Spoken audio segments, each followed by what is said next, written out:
Welcome to Education Connect by Nova, the podcast that explores innovative teaching methods and success stories, newsworthy updates in education, and current trends in the classroom. Whether you're a veteran educator, an industry thought leader, or a parent navigating the academic landscape for your child, we've got you covered. And hey, we know all about the hectic schedules in academics, so we're all about delivering content that's relevant, concise, and actionable. So hit that subscribe button and let's learn better together.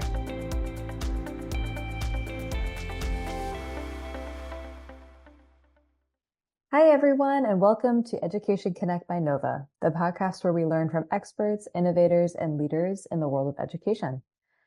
The buzzword around all technologically driven industries right now is actually an acronym, AI. It stands for artificial intelligence, and most professionals with a Wi-Fi signal have already dabbled in generative AI models like ChatGPT and Gemini. But what are the other applications for artificial intelligence? I'm here today with Dr. Feng, a postdoctoral fellow working on developing AI for cancer research. He currently works at Genmab, a leading biotech company specializing in cutting-edge research in cancer immunotherapy. Hi, Dr. Feng. How are you today? Good. I'm doing good. How are you, Erin? I'm doing great. Thank you so much for taking the time to meet with me today. Pleasure to be with you. Absolutely. So, as a postdoctoral fellow in pathology, you've spent a number of years in the medical field. But when did you realize that artificial intelligence has a place in cancer research?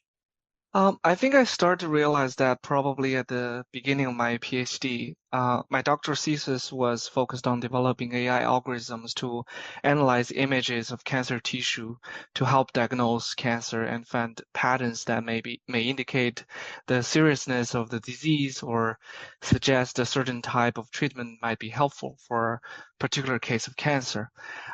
Just to give you a background, when a patient has cancer or suspect to have cancer, they usually go to the hospital and receive either a biopsy or a surgical removal of their cancer tissue. And these tissue will be sliced and made into a glass slide where a specially trained kind of doctor called pathologists will look at these slides under a microscope, and they have the expertise to determine based on the morphology of the cancer, what the cancer looks like under a microscope, to determine what kind of cancer this is, how aggressive this cancer is, etc. So in my opinion, the reason that AI has a place in this particular area of cancer research is twofold.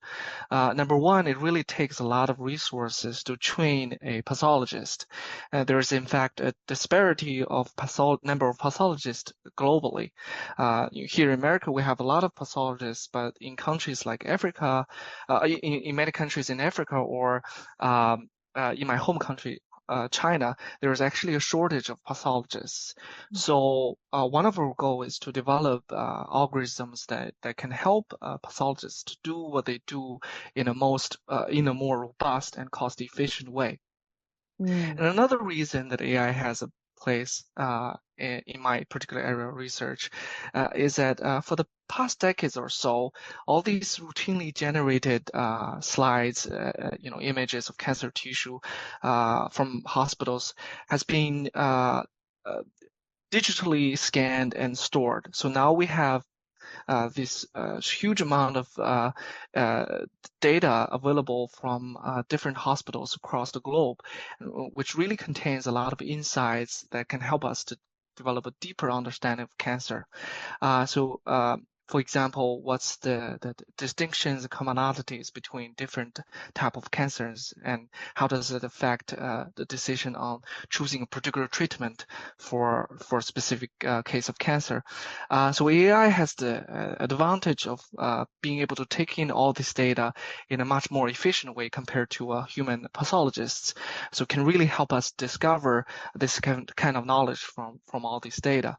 I do want to emphasize that I don't think AI by itself can discover anything, but it's really a useful tool for physicians or scientists like me to be able to glean insight from these data and discover knowledges that can potentially lead to a better treatment of cancer. That you bring up a really great point as well, Dr. Feng, because as you said, there's also these areas where they desperately even need pathologists. And so Yes. in this kind of case, as you said, AI wouldn't necessarily replace a pathologist, but it could supplement areas where they might have a gap in employment. Yeah. Yeah, absolutely. Okay, yeah, absolutely. That makes sense. How is AI impacting cancer studies as of right now? Yeah, so um, I actually already discussed, as I mentioned, AI impact cancer research in mainly two aspects, Yeah. both in basic science and clinical cancer care. Okay. So a typical project, as someone working in, what we call computational pathology, we typically use a machine learning model or deep learning model, such as a convolutional neural network. I think many high school students may have, learned about this, but we use this model to characterize what the cancer looks like, how the cancer grows and how different type of cells are arranged among each other in the cancer tissue. So we characterize these using a vector. So a lot of students might have learned this concept in their math classes. So using this vector, then we can predict a lot of clinical targets that we are interested in. Um, for example, what specific type of cancer this is, how long this patient might survive with this disease, or how might this cancer respond to a particular treatment. So once we get a satisfactory result prediction performance with our model, then on the side of basic science, we can go back. There are methods that can help us interpret to help us understand the biology of what's going on in this cancer. For example, these days our company is developing the immunotherapy, which is to basically induce your immune cells to kill the cancer. So some of our models can help us gain insight of how different type of immune cells work together to kill to kill the cancer cells. And on the side of clinical care, our model can help oncologists to make a more informed decision of what might be the best treatment for my patient. So I think this is the two main aspects of how AI is impacting cancer researches today. Absolutely. Wow, that's really interesting. Now, Yeah, thanks. absolutely. And what do you think the future of cancer research and incorporation of AI will look like? I know you've mentioned a bit about really how it's impacting it right now, and then as Mm, well potentially kind of filling the gaps of necessary employees, but mhm, um, maybe in some evolutionary way of this mm. technology. What do you think might happen? Oh, that's a very good question. It's hard to predict the future, but the aspect I already mentioned definitely is an ongoing effort. So I would imagine it still take maybe decades of work for we to actually realize those goals that I've mentioned. So Mm. that's still in the future of AI. But I think here I want to particularly talk about actually another aspect of cancer research, because I think the future of cancer research is not just shaped by AI, but it's also shaped by physics, in fact. Um, so as the glass slides of a cancer tissue that I've mentioned provide a overview of what the cancer looks like, but we don't have the information of you know each cell, what kind of gene are being expressed in each cells of the cancer. And then a few decades ago, scientists developed a method called single cell RNA-seq, which can be used to measure, the expression of thousands of genes for each cell, but at the same time, you destroy the tissue, so you don't really know where these cells are located within the cancer tissue. But these days, scientists have developed, new ways uh, for example, such as the so-called multiplex fluorescence imaging, where we can measure the expression of a few dozen genes per cell, but also keep the tissue intact. So we can also see where each cell measure where each of the cell measured are, relative to each other in the cancer tissue. So you can imagine this provide really a very rich information of each individual case of a cancer. So in statistics, this is called high dimensional data. Now, some of the AI algorithm developed is actually because there's a need to process these data to gain insight, to gain knowledge from these data. So um, so that's many of my project I'm working on is in that respect. So I think so this shows that not only is the future of cancer research shaped by AI, but also the future of AI is shaped by cancer research. By the development of these physics of this method to study cancer in more details. So I think the future of both AI and cancer research really has an influence on each other, and that's what I'm really excited about. That sounds absolutely amazing and so so helpful, I think, in such an area where, a lot of people have, cancer in their family, unfortunately, or, Mm, are taking like uh measures in their lives to try to avoid this yeah. kind of thing. And it's really amazing to hear that there's solutions kind of coming from different angles. Mm, Yeah. yeah. I'm going to skip over what the question I had written for the next point because I was curious to ask you because it sounds like you have a lot of passion in Mm, both medicine but as well technology. And it's great to see that these two things bridge together in your life. So I'm curious, were you first interested in artificial intelligence or physics or technology, or were you rather interested first in medicine and then kind of mm, moved into a technological aspect mm. of that?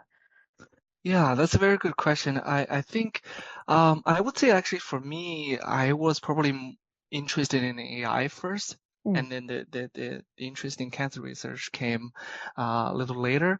mhm. But it's all, during those years when I was in graduate school. I think my passion is actually in philosophy, which is I know Oh, probably not many people are interested in that, but really that was the driving force of what I really wanted to understand because I see the AI at the time can do many different fascinating things, but I really wanted to understand what AI really is. So I wanted to develop algorithm to understand how the algorithm works, what's the mm, difference between different type of algorithms. Um, but it was only until I start to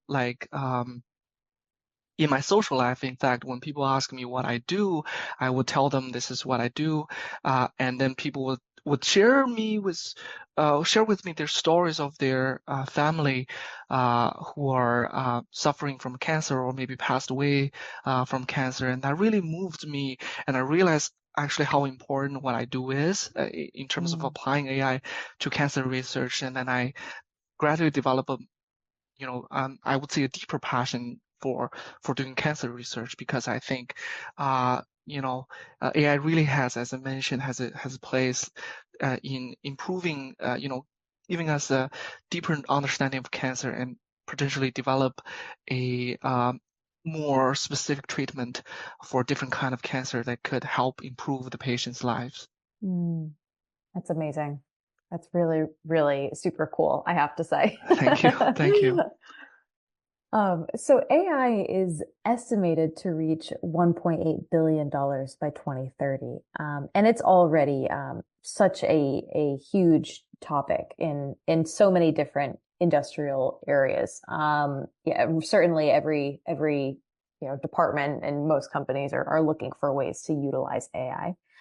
Mm, In terms of a student, let's say a high school or even a college student who's looking to potentially get into artificial intelligence or mm, wants to find really relevant, applicable ways to utilize this in maybe a STEM-based career, what mm. are some potential prospects that you think could maybe be a good tie-in based on Yeah. based on your experience with Yeah.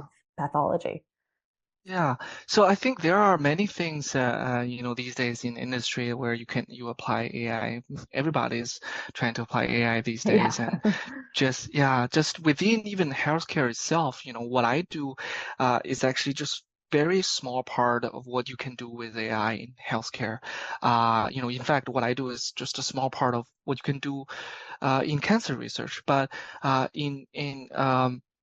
for healthcare as a whole, there are people developing AI for like to study cardiovascular disease, to predict the risk of uh, heart attack, for example. And that could be very useful application of AI. And in fact, there are also people to use AI to try to develop a better insurance system, which I think is Hmm. also important.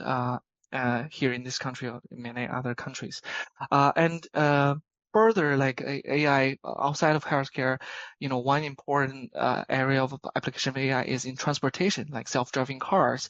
It's still, could have take decades to actually develop a very robust, reliable self-driving cars, or even use AI to develop a traffic system. Like maybe one day, traffic lights may be removed because cars can communicate with each other through AI, then we are actually can move faster and safer.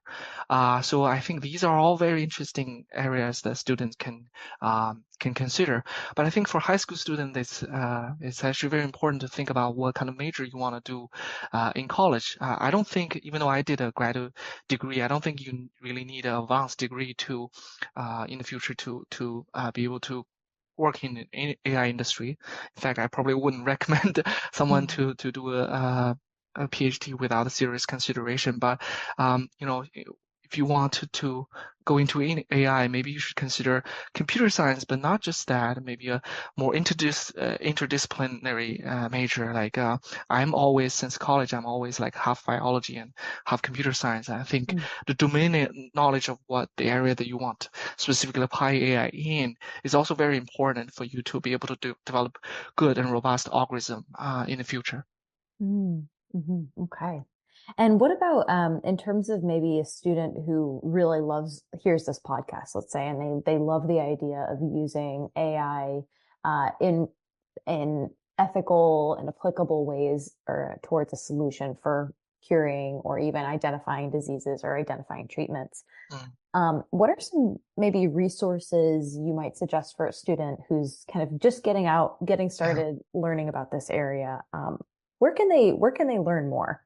Yeah, I think there are several aspects uh, um, that I have some recommendations. Like on the theory side, if you want to, you know, develop the mathematical understanding of, AI, or what we more technically called machine learning or deep learning, I would recommend a book called Machine Learning: A Probabilistic Perspective by Professor Kevin Murphy.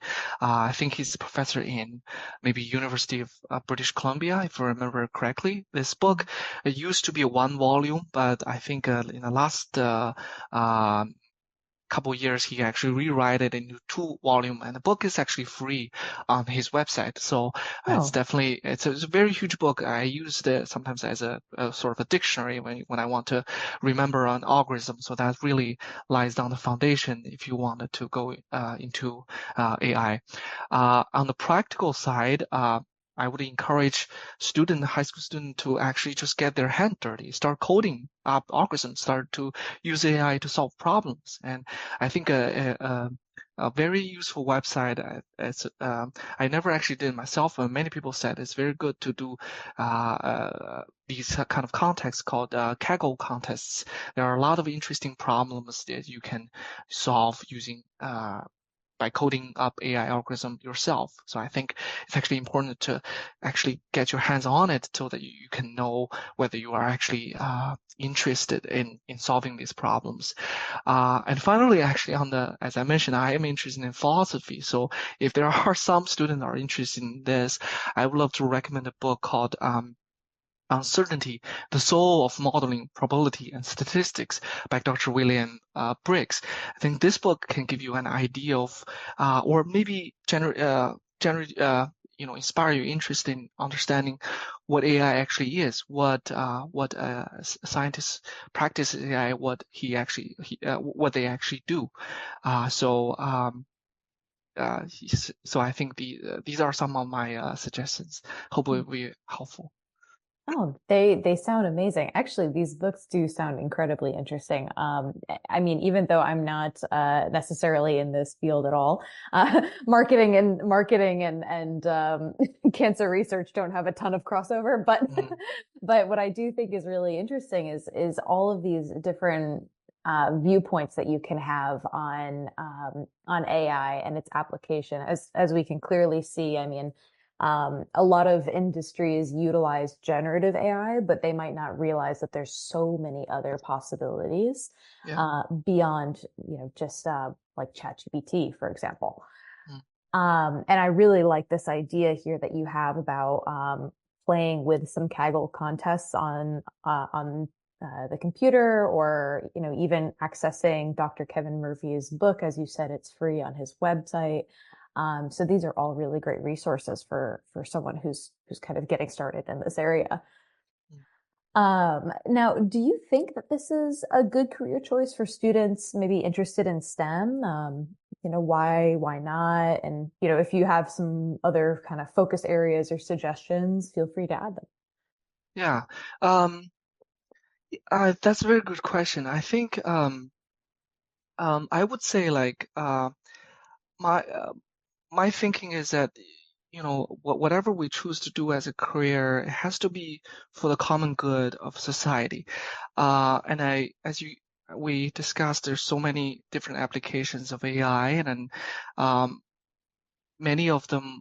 So I have to say, like maybe not all of them are for common good of society. So I think that's something to keep in mind. It's like if you use AI as a tool to solve these problems that we're facing in society, uh, is that really a good contribution to society? I can't really comment on all the different areas of AI, but excuse me, but for my own specific area, I really think it is a positive force for society. As I mentioned earlier, so many people are sharing with me, when they find out what I do, they share with me they're suffering with cancer. So that made me realize like cancer really is a evil that a lot of people are burdens a lot of people. So I think I'm really every morning I remind myself that what I do is could have a real impact. So I think that would be a good motivation for students to think about when they choose to go into AI, when they choose to a specific area of application of AI. Mm. That's a really good point, and maybe something that's great to, even ask yourself. Anyone could ask themselves this, but it's a matter of, what kind of contributions are you making in society, and are they for the betterment of the world? Mm, These are definitely good questions to to ask yeah, every yeah, day, maybe. yeah. Very good, very, very good. So now, as for a student, beyond even the questions about AI and if the applications are valuable or beneficial, what are some questions a student might ask themselves before starting a career in AI-driven medicine? Mm. I think the most important question they can ask is, what are you interested in? Um, like, do you really enjoy because I don't think you want to go to a career just because it's hot, just because everybody's doing it, just because Mm, people say it's the future, but because we are really given, all of us are giving different kind of talents. So it's important to for you to discover what your talent is. So that's why I suggest like students should go on like doing this Kaggle context and actually start coding up AI, and because it's not easy to solve a problem. You have to have a lot of trial and error, have to debug your code, and if it doesn't work, you have to think about how to make the algorithm work better. So it is tedious. It is a process that has a lot of challenge, but maybe some people are more talented at those, and they are more interested, more like uh, passionate about solving these problems, and I think AI would be a good career for them. But if you're not interested in this, and that's completely fine because there are so many things you can do even within medicine, within cancer research itself. There's so many other aspects where maybe your talent lies.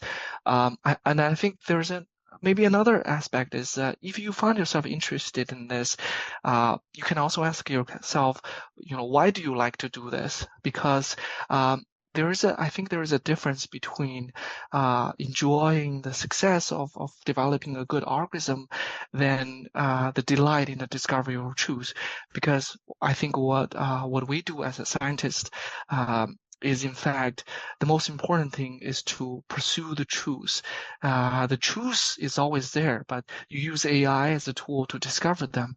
And I think the most important delight is when you realize what the truth is.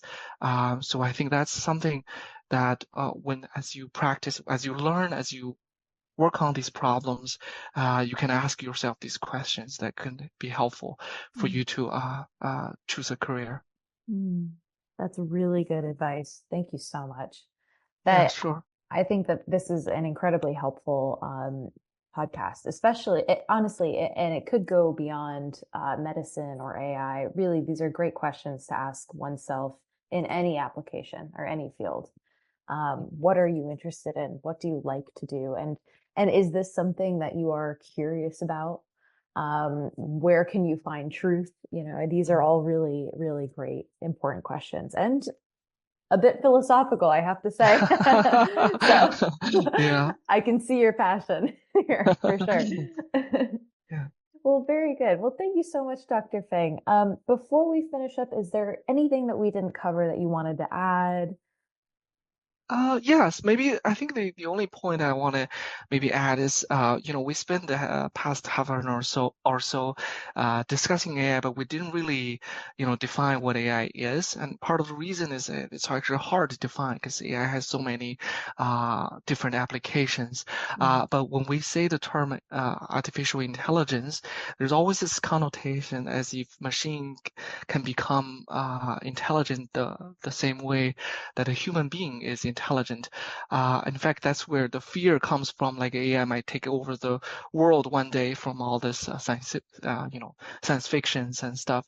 mm, But you know, from my own line of work, um, all the AI algorithm that I have used and developed is actually nothing but advanced statistical models and really a real advancement to be clear because we really have as I mentioned, we really have the ability to develop these algorithms to take in a huge amount of data in a relatively short period of time and produce algorithm that has such impressive performance.